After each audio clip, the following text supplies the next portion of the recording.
अंजलि मिश्रा, स्वागत है आप सभी का द न्यूज में। आपको बता दें कि दिल्ली को लेकर जो अध्यादेश का मामला है, इस दिल्ली अध्यादेश पर लगातार समर्थन और विपक्ष जो है इस मामले को लेकर कह रहा है कि इस पर वो समर्थन नहीं करेंगे, इसके अगेंस्ट जाएंगे।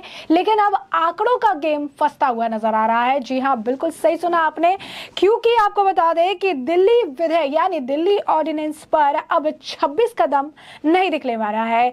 जगनमोहन से एनडीए को ताकत मिलने वाली है। वाईएसआरसीपी द्वारा एनडीए को समर्थन दे दिया गया है, यानी अध्यादेश पर वो सरकार का समर्थन करेंगे और विपक्ष का विरोध करेंगे।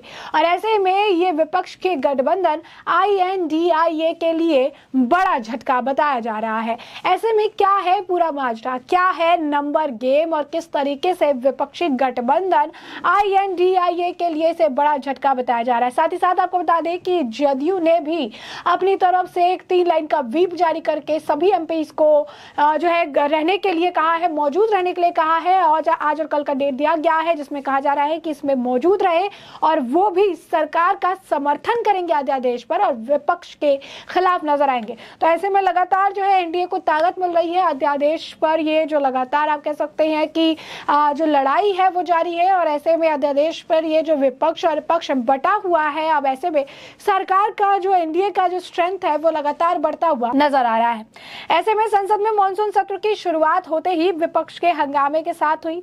सत्र शुरू होने से पहले ही विपक्ष ने गोलाबंदी कर ली और लोकसभा के अविश्वास प्रस्ताव के अलावा असली पावर टेस्ट दिल्ली अध्यादेश पर होना है। लोकसभा में तो एनडीए के पास भारी बहुमत है, लेकिन राज्यसभा में संख्या बल कम है। तो ऐसे में जो ये नो कॉन्फिडेंस मोशन लेकर आए थे, या यूं कहिए कि अविश्वास प्रस्ताव लेकर आए थे, यहाँ में पक्ष में 329 और विपक्ष में 142 का आंकड़ा था और यहाँ पर शक्ति प्रदर्शन दिखाने जैसा कुछ था ही नहीं, क्योंकि यहाँ नंबर गेम में साफ तौर पर एनडीए कहिए, बीजेपी कहिए, उनकी जीत होती नजर आ रही थी।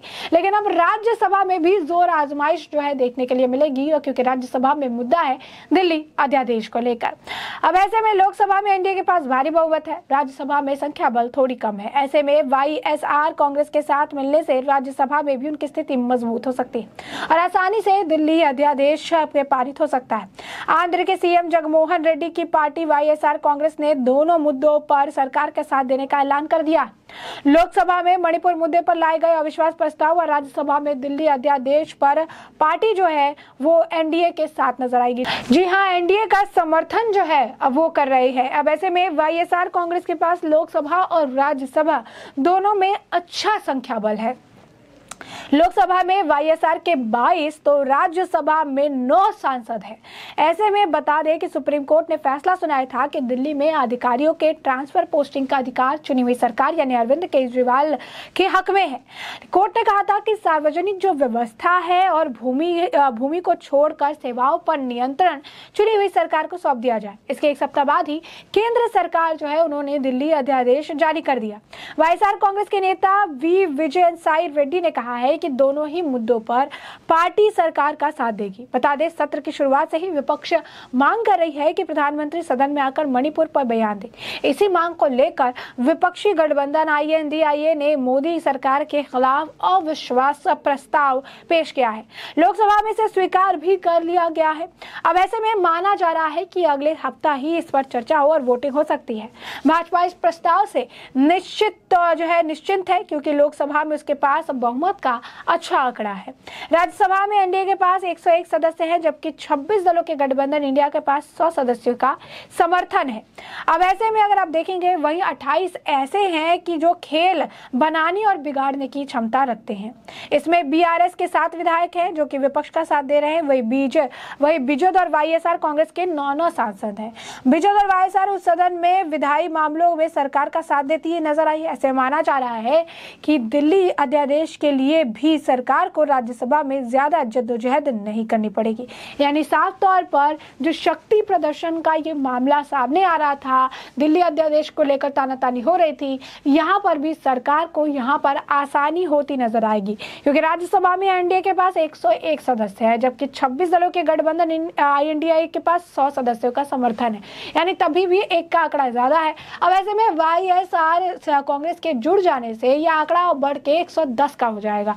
और इसी से ये कह सकते हैं कि राज्यसभा में भी क्लीन तरीके से, स्मूथ तरीके से सरकार जो है अपना काम करवा सकती है। वहीं दूसरी तरफ जदयू ने भी 3 लाइन का व्हीप जो है अपने पार्टी के जो राज्यसभा एमपीज है, सांसद है, इस मॉनसून सत्र के लिए जारी किया है और उन्हें पार्टी को जो है, उन्होंने कहा है कि पार्टी को सपोर्ट करना है जहां पर वो सेंटर के साथ जो है नजर आएंगे। आपको बता दें कि डिप्टी चेयरमैन हरिवंश जो कि जदयू एमपी है, उन्होंने कंफर्म किया है कि ये व्हीप जो है उन्हें अभी तक में पहली बार जो है उन्हें ये व्हीप मिला है, पहली बार जब से वो आए हैं। उन्होंने कहा है राज्यसभा में लेकर कि इस पर इनका बयान भी जो है सामने आया है, जहां पर राज्यसभा में जदयू के मुख्य सचेतक अनिल हेगड़े कहते हैं कि जब भी महत्वपूर्ण विधेयक आता है तो न केवल जदयू बल्कि सभी दल अपने सांसदों को व्हीप जारी करता है। हमने अपनी पार्टी के सांसदों को व्हीप जारी किया है, हमने हमेशा यही किया है। मैं इसका पता लगाऊंगा कि आपने किसी भी अवसर पर उपसभापति को व्हीप जारी किया गया है और आपको बताऊंगा, लेकिन पार्टी के सभी सांसदों को व्हीप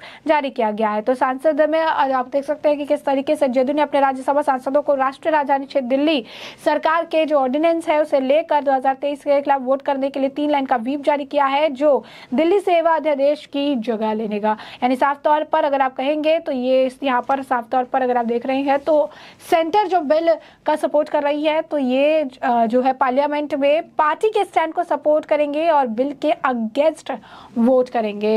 यानी विपक्ष के आप कह सकते हैं कि यहाँ पर कहा जा रहा है कि जो अध्यादेश का बिल है जिसका सरकार समर्थन और विपक्ष समर्थन नहीं कर रही है, तो जदयू भी पार्टी के साथ स्टैंड करेगी और वो बिल के अगेंस्ट यानी बिल के विरोध जो है नजर आएगी। तो यही नहीं है, इसके साथ आम आदमी पार्टी ने, कल कांग्रेस ने भी व्हीप जारी किया था, इसी के साथ साथ आम आदमी पार्टी ने भी 3 लाइन का व्हीप जो है जारी कर दिया है। और व्हीप जारी करते हुए इस मॉनसून सत्र के लिए उन्होंने 27 तारीख और 28 तारीख को, 27 और 28 जुलाई को कहा है कि आज और कल के लिए कहा है कि जितने भी एमपीज है, सांसद है, वो वहां मौजूद रहेंगे। तो उन्होंने व्हीप जारी करके इन्हें प्रेजेंट रहने के लिए कहा है।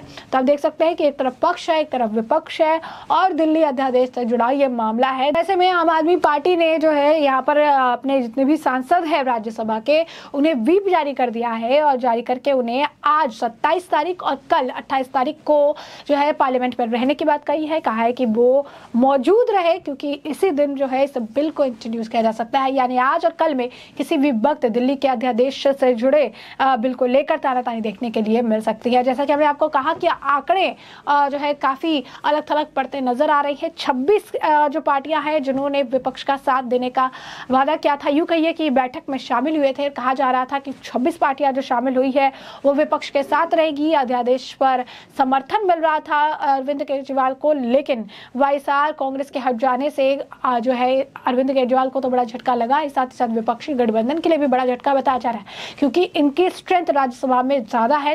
ऐसे में 9 के आसपास इनकी स्ट्रेंथ है और इस तरीके से बीजेपी के लिए गेन वाला सिचुएशन हो सकता है। क्योंकि जैसा कि हमने आपको आंकड़े बताया है कि जो विपक्षी गठबंधन है INDIA को मिलाकर तकरीबन 100 के आसपास जो राज्यसभा में स्ट्रेंथ है वो विपक्ष के पास है। 101 एनडीए के पास ऑलरेडी थी और ऐसे में वाईएसआर कांग्रेस के जुड़ जाने से ये 110 का आंकड़ा हो जाएगा। यानी राज्यसभा में ज्यादा जद्दोजहद उन्हें बिल को लेकर नहीं करनी पड़ेगी। तो ऐसे में हमने आपको जो पूरा मामला है ये बड़े विस्तार से बताया कि पूरा मामला क्या है और अब इस पूरे मामले पर आपकी भी जो राय हो हमें कमेंट सेक्शन में कमेंट करके जरूर साझा करें।